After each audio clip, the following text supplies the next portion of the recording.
All right, everyone, imagine it's 3 o'clock in the afternoon, the school bell has barely stopped ringing, and you're already speed scrolling for today's pickup plan, tomorrow's rota, and how on earth you're going to cover next month's bill. If this feels familiar, you are in the right place. I want to spend the next few minutes just unpacking why what happens after the school bell rings matters so much for our children, why it's costing families a small fortune, and what has to change. First, I just want to speak about the price tag that everyone is talking about, especially parents. Now, across Great Britain, the average after-school club now sits at around £69 a week. That's nearly £2,700 over a school year. And that's before you've even thought about uniforms, PE kits, stationery, and everything else. Now, let's slide straight into July, and the numbers tip from uncomfortable to absolutely eye-watering. Now, holiday clubs, 6 weeks holidays, now they're averaging out at around £175 a week. So covering a 6-week summer holiday break runs to roughly around just over £1,000 for each child. Now, that's a lot of money if you have more than one. Now, for many families, that's a second mortgage payment, but for some, it's their entire monthly take-home pay. Now, why should we care beyond our wallets? Now, because children spend more than 80% of their waking hour outside of the classroom. Those hours are where curiosity, where friendship, confidence, and yes, sometimes misbehavior will take place. Now, if we don't fill that time with safe, enriching spaces, that gap between the haves and the have-nots widens with every school holiday. When we do get it right, the gains are real.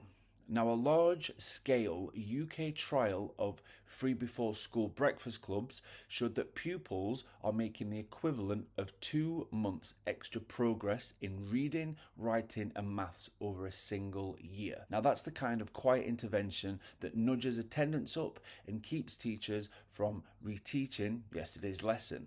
Yet those benefits aren't shared equally.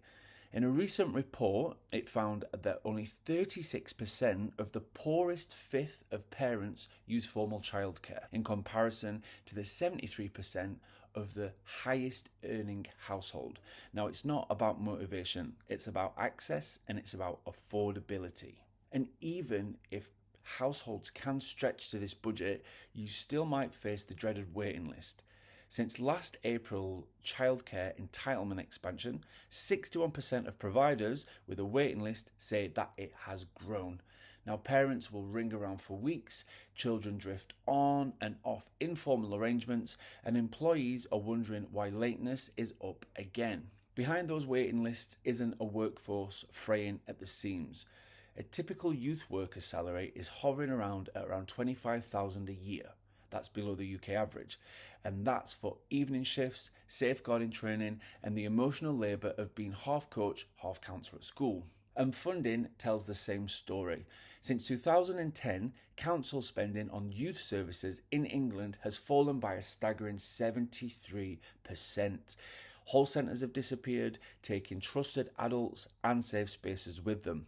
The government's current answer is a £289 million wraparound childcare pot, which is designed to ensure that even primary age children can access care from 8 o'clock in the morning till 6 o'clock in the afternoon by the year 2026. Now, it's a welcome start, but providers warn that unless staffing, training and premise costs are baked in, the money will fizzle out long before the promise will even reach your postcode. So where does that leave us? If you're a parent, keep sharing your stories with schools, councils, MPs, and even your workplace's HR teams. Data moves policies, but lives experience gives us urgency. If you're in a position to volunteer or donate, remember that one extra adult on site can turn a "sorry we're full" into a yes for a child and for all of us.